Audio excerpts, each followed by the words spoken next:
चले अवाम की या सियासतदानों की मेमोरी बड़ी थोड़ी है, आपके सीनियर उस्ताद सहाफ़ी उनकी मेमोरी क्यों थोड़ी है? वो इस पे क्यों नहीं कहते? यूसुफ रज़ा गिलानी को कल शहबाज शरीफ साहब ये कहते थे, फलां ये कहते थे, या उनको इनका क्यों नहीं बताते? अच्छा, तारीफ़ें क्यों कर रहे हैं? देखें, हमारे यहाँ ना बाज़ लोगों की नज़र में एंटी इस्टेब्लिशमेंट होना, एक होता है आपके पास कोई लॉजिक हो, कोई रीज़न हो, कोई एविडेंस हो इस्टेब्लिशमेंट की किसी बुराई का, किसी जुल्म का, किसी चीज़ का, और आप एंटी इस्टेब्लिशमेंट हो। और एक होता है एंटी इस्टेब्लिशमेंट होना ना हमारे यहाँ बाज़ लोगों के नज़दीक फैशन है, एंटी इस्टेब्लिशमेंट है, बहादुर है, तगड़ा है। और ये जो है, ये बाज़ लोग तो मुझे यकीन जानिए, यानी उन लोगों में लिफाफा भी नहीं कहूँगा, उनकी इतनी भी औकात नहीं है कि वो उनको कोई लिफाफा दे। तो ये लोग ऐवी शौकिया एंटी इस्टेब्लिशमेंट है कि यार क्यों, जैसे वो तो ना एक साहब जो है उन्होंने कहा कि जी मतलब उनसे पूछा गया कि आप फिर निकाह कर रहे हैं, शादी कर रहे हैं, आपकी एज तो इतनी हो गई है, तो क्यों कर रहे हैं? तो उन्होंने कहा कि इसलिए कि जब जा रहे होते हैं ना निकाह के लिए तो आवाज़ लगती है हट जाओ लड़का आ रहा है। तो ये जो ना आवाज़ लगती है, ये इसीलिए आवाज़ सुनने के लिए कि एंटी इस्टेब्लिशमेंट है।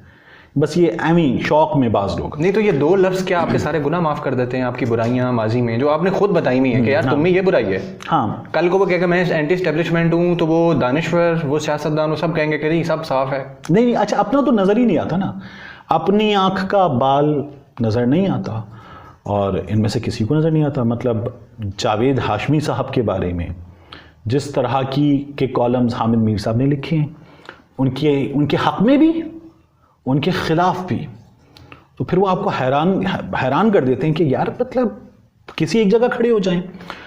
सलीम साफ़ी साहब जो हैं, आप देखिए कि वो इमरान खान साहब के हक़ में बात करते थे और बात करते थे, वो इमरान खान साहब के ख़िलाफ़ बहुत ज़्यादा बात करते हैं और बहुत डट के करते हैं। सिर्फ इमरान खान के ख़िलाफ़ बात करते हैं। अब वो मियाँ नवाज़ शरीफ के ख़िलाफ़ बात नहीं करते। हामिद मीर साहब ने कहा था कि नवाज़ शरीफ वापस नहीं आएगा तो सबसे ज़्यादा शोर जो है वो मैं करूँगा।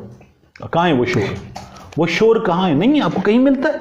तो ये आप देख लीजिए, हमारे उनको छोड़ दीजिए, तलत साहब को देख लीजिए। तलत साहब मैं कह रहा था ना, मेरे आइडियल थे तलत साहब जो हैं। अब आपको कभी नज़र ही नहीं आएगा कि तलत साहब कभी कोई बात मियाँ नवाज़ शरीफ के बारे में, मियाँ नवाज़ शरीफ के बारे में सीधी सीधी बात है ना, एक आप मियाँ नवाज़ शरीफ को बतौर सियासी किरदार डिस्कस कर रहे हैं तमाम लोग इस वक्त लेजिटिमेट है। मतलब ये मेरा बायस भी छोड़ दीजिए, तो ये उनका स्टेटस है।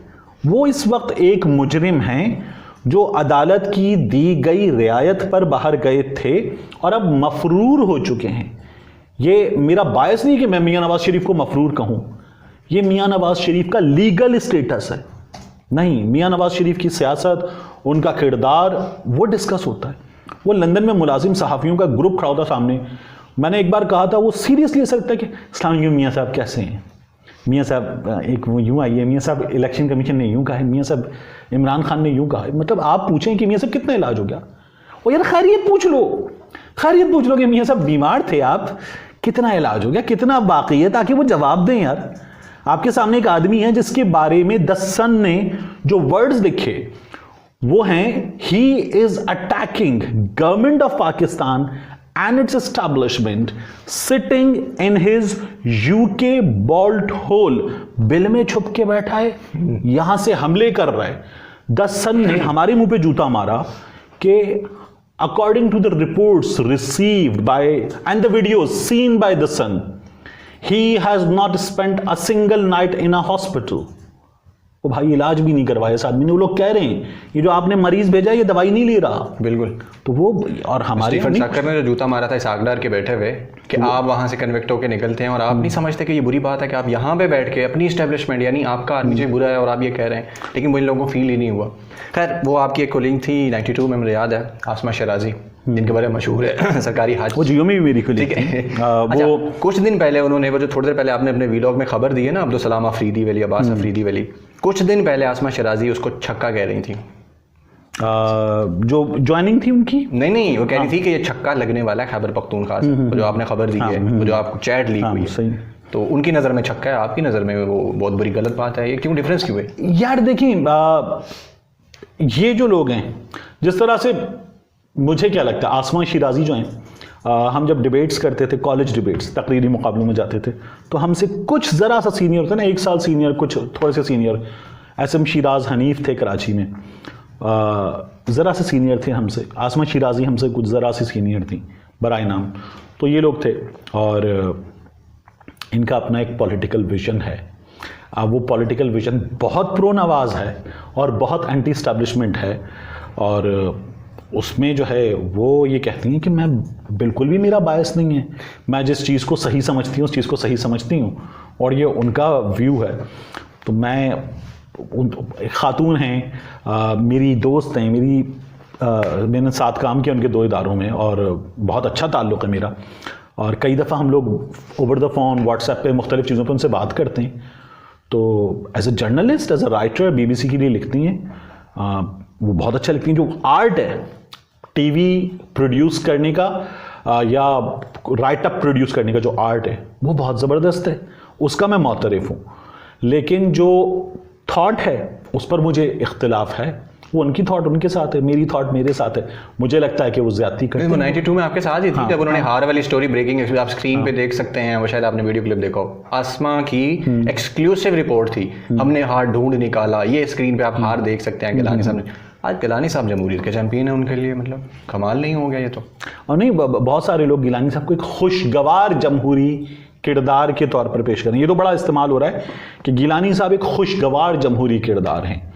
तो अब हैं, सॉरी टू से, मेरा ख्याल है जो फिर अखलाकियात का स्टैंडर्ड आपके सीनियर्स ने कायम कर दिया ना, अगर पाकिस्तान में वो कायम हो जाए तो फिर तो हर बंदा जिसने 2 4 6 चोरियां की होंगी तो फिर तो वही मोतबर होगा। अच्छा नहीं, जैसे मेरे जैसे तो फिर इसमें एक और भी चीज़ है ना, ये लोग इस बात पे यकीन रखते हैं कि हम सियासतदान, हमसे मुराद ये कि पूरी जर्नलिस्टिक कम्युनिटी या हम बाहसियत कौम, हम सियासतदान का गिरेबान पकड़ लेते हैं, हम जर्नैल का गिरेबान नहीं पकड़ते, हम जर्नैल को उसकी गलती पर गलत नहीं कहते। तो मेरा ये ख्याल है कि ये गलत है, ये सोच भी गलत है और ये फैक्चुअली भी गलत है। मंसूर हक साहब के केस में हुआ, पकड़े गए, उसके बाद रऊफ़ कलासा साहब ने, आमिर मतीन साहब ने 92 न्यूज़ पर स्टोरी ब्रेक की, वो जो एक मेजर की, एक कर्नल की डेथ हुई थी फरारी टेस्ट ड्राइव करते हुए, IGFC के बेटे के लिए मंगवाई गई नॉन कस्टम पेड गाड़ी का मामला था, उसमें लोगों को सजाएं हुई थी। अभी अच्छा, आर्मी का अपना प्रोटोकॉल है, वो उनमें से बाज़ चीज़ों को कंट्रोल रख के कुछ इन्फॉर्मेशन देते हैं, कुछ नहीं देते, और ये हमेशा से ऐसे ही। जो एहसानुल्लाह एहसान के केस में जिम्मेदार हैं, उन जिम्मेदारों को सजाएं दी गई। डॉन ने जिम्मेदारों को सजा की बजाय लिखा मुलव्वस। अब ये बड़ा फ़र्क है, यानी मैंने एक बुरा ओवर किया है तो मैं जिम्मेदार हूं हार का, लेकिन वो ओवर मैंने जानते बूझते बुरा किया है, मैंने फुल टॉस दी है मार सामने खड़े हुए बैट्समैन को, तो ये मैं मुलव्वस हूं, मैं रिस्पॉन्सिबल हूं और मैं इन्वॉल्व हूं। इन दोनों चीज़ों में फ़र्क है। तो हमारे यहाँ डॉन ने लिखा मुलव्वस किरदार, तो हम जो है वो इस्टेब्लिशमेंट पे बात नहीं करते, ये भी गलत है, लोग करते हैं हमारे यहाँ, गालियाँ दी और इस्टेब्लिशमेंट पे बात करते हुए तो, और ट्विटर पे तो खैर बाकायदा गालियाँ दी जाती हैं। नहीं, इससे बड़ी को बात है कि आपने बाजवा और आसिफ गफूर को यहाँ तक मशहूर कर दिया कि वो कादियानी है। मैं मीडिया के अंदर, मैं नाम नहीं लेता, मेरे कुछ दोस्त हैं, मैं हैरान उस दिन हुआ कि मीडिया के वो लोग, हम कहते हैं कि बहुत ज़्यादा अवेयर होते हैं, उस बंदे ने कहा कि जनाब लिख लो ये बात, ये कादियानी ग्रुप है। हाँ, और आप देखिए ना, आर्मी चीफ को इस मुल्क में बाकायदा ये साबित करना पड़ा कि मैं कादियानी नहीं हूँ। आर्मी चीफ ने अपने घर की तकरीब में मजहबी शख्सियात को बुलाया, जो बरेलवी सुन्नी मसलक की शख्सियात हैं उनको बुलाया, उम्रे पे गए, तस्वीरें सामने आई। आर्मी चीफ साहब ने ये एविडेंसेस दिए कि भाई बंद कर दो ये कि मैं कादियानी हूँ, क्योंकि इसका इम्पैक्ट बड़ा बुरा हो सकता है। हमारे यहाँ ये चीज़ें किसी भी शख्स के लिए बहुत बुरी हो सकती हैं, ये पाकिस्तान के लिए बहुत बुरी है। आर्मी चीफ को बाकायदा तौर पर इस जो सोशल मीडिया वॉरफेयर है इसमें साबित करना पड़ा। इससे बुरा क्या होगा इस सोसाइटी के लिए, सीरियसली, कि ये साबित करना पड़ा कि मैं कादियानी नहीं हूँ, या हमारे जर्नैलों को साबित करना पड़ा। लेकिन सेंसरशिप बहुत है अभी भी। हाँ, सेंसरशिप बहुत है हमारे यहाँ। और ये सब अब मैं खुलासा पूछ लेता हूँ, आपकी नज़र में क्या इस्टेब्लिशमेंट इन्वॉल्व है या कोई इंटरफेरेंस कर रही है चीज़ों में, आप क्या समझते हैं? इस्टेब्लिशमेंट इन्वॉल्व है या कोई चीज़ें, देखिए मैं एक बात जानता हूँ, जो इमरान खान साहब कहते हैं, मैं उस बात पे बड़ी हद तक, इसलिए नहीं कि इमरान खान कहते हैं, ये मुझे फील भी होता है, बड़ी हद तक यकीन रखता हूँ कि इस वक्त जो पॉलिटिकल गवर्नमेंट है इमरान खान की और जो हमारी इस्टेब्लिशमेंट है, ये एक पेज पर हैं, ये बात दुरुस्त है। इस एक पेज पर होने में ये लोग इमरान खान के लिए आउट ऑफ द वे जाकर दीगर पॉलिटिकल फोर्सेस की ऐसी की तैसी कर रहे हैं। ये बात जो है मैं इसे दुरुस्त नहीं मानता। और अगर जो लोग कहते हैं कि ये बात दुरुस्त है तो फिर उन लोगों को ये बताना होगा कि नवाज शरीफ साहब कैसे बाहर गए थे। उन लोगों को ये बताना होगा कि आसिफ अली जरदारी के बारे में वही लोग, सलीम साफी साहब बार बार लिखते हैं कि आसिफ अली जरदारी ने अपने मामलात ठीक कर लिए हैं। तो फिर अच्छा, दोनों चीज़ों का सबूत देना होगा ना आपको। ये भी एस्टैब्लिशमेंट पे इल्ज़ाम ही है। जब आप कहते हैं आसिफ अली जरदारी ने मामलात ठीक कर लिए हैं, तो फिर वो इमरान खान के लिए तो ठीक नहीं हुए ना, इमरान खान के लिए तो वो बुरा है। तो आपको ये भी एस्टैब्लिशमेंट के हवाले से इसका भी सबूत देना होगा, और इसका भी सबूत देना होगा कि एस्टैब्लिशमेंट इमरान खान के लिए आउट ऑफ द वे जाके कर रही है। हालात बुरे हुए, महंगाई, चीज़ें बुरी हो गई है, मुलाकातें हो गई हैं।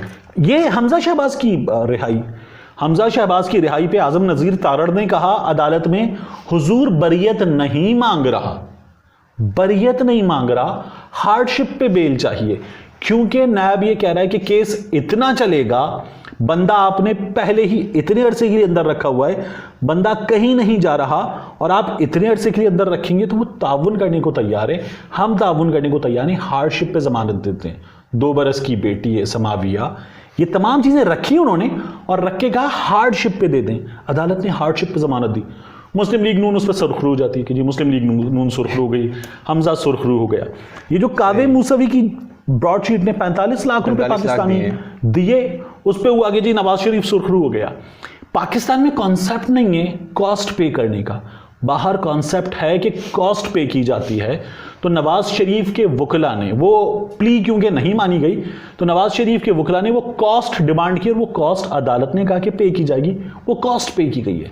उसमें नवाज शरीफ की हक हलाल की कमाई के एवनफील्ड अपार्टमेंट्स, ये साबित नहीं हुआ, लेकिन हमारे यहाँ ऐसे ही है। अच्छा, इलेक्शन कमीशन के किरदार पे बात कर लेते हैं। आप सारा सिनेरियो देख रहे हैं, खास तौर पे NA-75 सुप्रीम कोर्ट में सदारती ऑर्डिनेंस के दौरान इलेक्शन कमीशन का दलाइल, फिर ये वीडियो, फिर सिंध वाला MPS का इशू, चाहे अगवा हुए नहीं हुए, एक केस तो बनता है सिस्टम के, इलेक्शन कमीशन नोटिस ले, फिर उसके बाद ये जो पिशावर वाला इशू हो गया, ये जो अफरीदी साहब वाला, कैसा किरदार देख रहे हैं आप इलेक्शन कमीशन का? आज़ाद है या इसको एस्टेब्लिशमेंट ने जकड़ रखा है? जो 2018 में कहते थे ना, धरना भी दिया कुछ दिन पहले उसके सामने, तो ये क्या? अच्छा, मुझे लगता है इलेक्शन कमीशन जो है वो काफ़ी ज़्यादा आज़ाद है, सिर्फ आज़ाद नहीं है, काफ़ी ज़्यादा आज़ाद है, और ये इस्टेब्लिशमेंट के कंट्रोल में नहीं है, ये हुकूमत के कंट्रोल में नहीं है। और इस इलेक्शन कमीशन ने, ये मेरी राय है, अपने एक्शंस से, अपनी नोटिस से और जिन जिन चीज़ों पर इसने अपने डिसीजंस दिए हैं उनसे ये साबित किया है कि इसका टिल्ट एंटी इमरान खान और एंटी PTI टिल्ट है। और ये हमें नज़र आया है, ये हमें जो है वो डस्का के इलेक्शन में भी नज़र आया, फौरी तौर पर हो गया काम। वो जो वीडियोस सामने आई थी, बुलाएं PTI वालों को, जो लोग थे जिन्होंने वोट बेचा था, जो नज़र आ रहे हैं वीडियोस में, सबूत मांगे, वो कोई काम नहीं हुआ। मतलब जो ट्रांसपेरेंसी है, उस ट्रांसपेरेंसी के लिए इलेक्शन कमीशन ने क्या काम किया? नहीं किया। अब भी ये काम जो है, जो सुप्रीम कोर्ट ने ऑर्डर दे दिया कि ट्रेसेबल बैलेट होगा, उस पर ये काम जो है वो लोग कह रहे हैं, फवाद चौधरी साहब कह रहे हैं कि जी बार कोड और एंड ऑल, हमने एक्सपर्ट से राय ले ली है, ये 2 घंटे में हो सकता है, तो वो नहीं हुआ। और अब जैसा वोट डलेगा वो ट्रेस नहीं हो सकता, तो ये हो जाना चाहिए था। वो जो वीडियो सामने आई थी, वोट, एक आम आदमी, मेरी बात हुई बहुत सारे लोगों से जो प्रो इमरान खान हो या जो महंगाई की वजह से इमरान खान से नफरत करने लगा है, ठीक है ना, हालात की वजह से, तो वो हो, मेरी दोनों से बात हुई, मैंने बहुत सारे लोगों से पूछा, उन्होंने कहा नहीं जी ये जो है ये तो ज्यादती है, ये तो बेशर्मों की तरह वो कैसे गिन रहे हैं, इस पर तो काम होना चाहिए और ये ओपन बैलेट होना चाहिए। नहीं हुआ। तो जो लोग मुंतखब हुए थे KPK से, हाँ, पीपल्स पार्टी के दोनों, बहरमन तंगी साहब, क्या खालिद साहब, कुछ नहीं हुआ। हालांकि साफ पता लग रहा है कि इनका वो बनता ही नहीं प्रोपोर्शनेट, वो जो सिस्टम है, कैसे मुंतखब हुए, इतना तो काम बनता था ना इलेक्शन कमीशन का। उस पर सबसे पहले हमारे यहाँ वो जो होता है ना सिलसिला कि तुमने हेलमेट क्यों नहीं पहना हुआ, तो वो हेलमेट ना पहनने वाला जो वो शुरू होता है कि उसके भी सर पे भी हेलमेट नहीं, उसके सर पे भी हेलमेट नहीं है। हालांकि सवाल उससे हो रहा है कि हेलमेट क्यों नहीं है, तो इन्होंने शुरू कर दिया कि जी पहले तो पूछे ना चौधरी सरवर से कि चौधरी सरवर के भी नंबर नहीं थे, तो चौधरी सरवर कैसे सेनेटर बने। चौधरी सरवर और PTI अपनी जस्टिफिकेशन, जिसमें बाकायदा इन्वेस्टिगेट होना चाहिए, ये भी इन्वेस्टिगेट होना चाहिए, वो ये कह रहे हैं कि जी हमारा एक बरादरी का वोट था, उस बरादरी के बहुत लोग थे और हमने बरादरी का वोट लिया। चौधरी सरवर की अपनी एक शख्सियत है, हमने उनकी शख्सियत का वोट लिया और हमें ये वोट मिला है। लेकिन वहाँ जो है उन लोगों का वोट बनता ही नहीं था। पॉइंट ये है ना, इनके 20 से 22 वोट थे और 42 लाइनें थे। हाँ, आधे आधे की गेम में उनका उधर है ही नहीं वोट, और दो सीटें निकालनी। ये इन्होंने सिंध असेंबली में भी किया था, इनकी 8 सीटें बनती थी, इन्होंने 10 सीटें निकाल ली थी। महफूज यार खान साहब जो हैं मुत्तहिदा में थे, महफूज यार खान साहब ने कहा कि मैंने तो निसार कोड़ो से कहा भाई मुझे भी पैसे दे दो। MQM के MP थे, उन्होंने कहा मैंने तो मांगे थे पैसे कि मुझे पैसे दे दो, मेरी बात नहीं बनी। निसार खोड़ो वोट पैसे लेकर घूम रहे थे और लोगों को दे रहे थे, तो मैंने भी मांगे थे, मुझे नहीं मिले। वैसे मेरी पर्सनल असेसमेंट है कि कल फिर कोई ऐसा अपसेट हो रहा है सिंध के अंदर कि कोई एक एक्स्ट्रा जनरल सीट या टेक्नोक्रेट सीट या वुमन, ये तो बहुत प्रॉबेबल है, ये तो बहुत प्रॉबेबल है। वहाँ पे उनको सिर्फ 13 वोट एक्स्ट्रा चाहिए और वो यही गेम कर रहे हैं वहाँ पे कि किसी तरह 2 सीटें एक्स्ट्रा निकालें। ये तो बहुत प्रॉबेबल है कि सिंध में अपसेट हो जाए। चलें, एट लास्ट ये इलेक्शन कमीशन हो गया, अब बात कर लेते हैं जस्टिस काजी फायजी साहब। सुप्रीम कोर्ट में उन्होंने जो कुछ कहा है, आज इमोशनल कहानी जो सुनाई है वहाँ पे, और फिर पाकिस्तान को गटर तक उन्होंने बोल दिया, ये किस तरह का बयान है आपकी नज़र में, आप कैसे समझते हैं? अच्छा, मैं हर्ट हुआ, बहुत बुरी तरह से हर्ट हुआ। मैं खुद ये कहता हूँ कि एक है सुप्रीम कोर्ट ऑफ पाकिस्तान, एक है जज, यानी मैं फायज़ ईसा की, मैं उमर अता बंदयाल की, मैं मिस्टर जस्टिस एजाजुल एहसन की बात नहीं कर रहा, गुलजार अहमद की बात नहीं कर रहा, मैं शख्सियत की नहीं, मैं ओहदे की बात करूँ तो ओहदे का, उस मनसब का, क्योंकि वो मनसब ही काबिल एहतराम है, अदालत काबिल एहतराम है, अदल सबसे ज़्यादा काबिल एहतराम है। अदल हो तो अदल सबसे ज़्यादा काबिल एहतराम है, तो अदल का एहतराम है, शख्स का एहतराम नहीं है। नफ़रत जो ना आप करते हैं चोरी से, चोर से नफ़रत नहीं करते, तो अदल का एहतराम है। और फिर इसी बिना पर जो अदल करने वाला है उसका भी एहतराम होगा। जस्टिस साहब ने जो बात की पाकिस्तान के बारे में, मेरा ख्याल है बहुत नामुनासिब थी, उनको नहीं करनी चाहिए थी, उनके मनसब के शान निशान नहीं हैं। और मेरे सिस्टम में ख़राबियाँ हो सकती हैं, मेरे मुल्क के लोगों में ख़राबियाँ हो सकती हैं, मेरे मुल्क में ख़राबियाँ नहीं हैं। मेरा मुल्क गटर नहीं है, मैं गटर में नहीं रहता, मैं पाकिस्तान में रहता हूँ। मैं उस पाकिस्तान में रहता हूँ जिसमें एक रिक्शे वाला पूरी ईमानदारी के साथ काम करता है, एक ट्रैफिक पुलिस वाला पूरी ईमानदारी के साथ काम करता है, एक करीम कैब चलाने वाला, उसे बैग मिल जाता है तो वो लाखों जाके वापस करता है। ये लोग इस मुल्क को एक गुलशन बनाते हैं। वो लोग जो पार्लियामान में जाते हैं पूरी ईमानदारी से अटेंडेंस भी देते हैं, उस पार्लियामान में जाके उस पार्लियामान का एहतराम करते हैं। वो रिपोर्टर जो सुप्रीम कोर्ट जाता है पूरी ईमानदारी से रिपोर्टिंग करता है, वो इस मुल्क को खूबसूरत, गुलशन और इस पाकिस्तान को पाकिस्तान बनाता है। अगर ख़राबियाँ हैं तो वो फिर लोगों में हैं। उन लोगों की ख़राबियों की बिना पर इस मुल्क को गटर मत कहें, चोर को चोर कहें। अगर किसी जगह चोरी हो रही है तो आप उस मुल्क को चोरिस्तान कहेंगे? नहीं कहेंगे, आप चोर को चोर कहेंगे, आप करप्ट को करप्ट कहेंगे। जस्टिस काजी फायज़ ईसा साहब ने बात की कि इस मुल्क में डिक्टेटर्स ने ऐसी की तैसी कर दी है, तो जस्टिस काजी फायज़ ईसा साहब ने बात नहीं की कि इस मुल्क में अदालतों ने डिक्टेटर्स को ग्रीन सिग्नल दिया है, अदालतों ने उनको लेजिटिमेट करार दिया है। तो फिर जस्टिस काजी फायज़ ईसा साहब कहें कि अदालतों ने भी ऐसी की तैसी की है, इस मुल्क के जजेस ने ऐसी की तैसी की है, बार बार की है। साकिब निसार साहब की बहुत तारीफ़ें होती हैं, लेकिन साकिब निसार साहब की बहुत गलतियां थी। उन्होंने जुडिशल सिस्टम में जुडिशल एक्टिविज़म के ज़रिए बहुत गलतियां की जो नहीं करनी चाहिए थी। तो हमारे यहाँ ऐसे जज साहिबान मौजूद हैं कि जिनके किरदार पर बात होनी चाहिए। सुप्रीम जुडिशल काउंसिल का फोरम इसीलिए है, और उस फोरम पे जब मुझसे सवाल पूछा जाएगा तो मैं सवाल का जवाब दूंगा, मैं सवाल करने वाले पर सवाल करूंगा, तो ये अपना जवाब देने के बाद करने का इख्तियार है मुझे, उससे पहले मैं शुरू हो जाऊं। और फिर जिस तरह से जस्टिस साहब की चीज़ें खुद लीक होती हैं चंद रिपोर्टर्स को, चंद एंकर्स को, बहुत बहुत बड़ा सवालिया निशान है उन पर। आई एम हर्ट, और मेरा ख्याल है कि जस्टिस साहब को खुद इन लफ्ज़ों पर वापस अपने आप से रुजू करना चाहिए और इन लफ्ज़ों को वापस लेना चाहिए, नहीं करने चाहिए थे ये अल्फाज इस्तेमाल। जी, तो नाज़रीन, आपने तारिक मतीन साहब की जो राय थी वो सारी गुफ्तगू आपने सुनी है, और उम्मीद करता हूँ कि आपको इनकी जो गुफ्तगू है वो पसंद आई होगी, लेकिन बहुत सारों को नहीं भी पसंद आती। तो एक रिक्वेस्ट करूँगा कि मेरे गेस्ट हैं आज, तो कुछ जिस तरह आपकी आदत है बहुत सारे लोगों की कि नहीं पसंद आता तो गालम गलोच करते हैं, तो रिक्वेस्ट है कि ऐसा इस दफ़ा मत कीजिएगा। अब तक के लिए इतना ही, अपना बहुत सारा ख्याल रखिएगा। अल्लाह हाफ़िज़।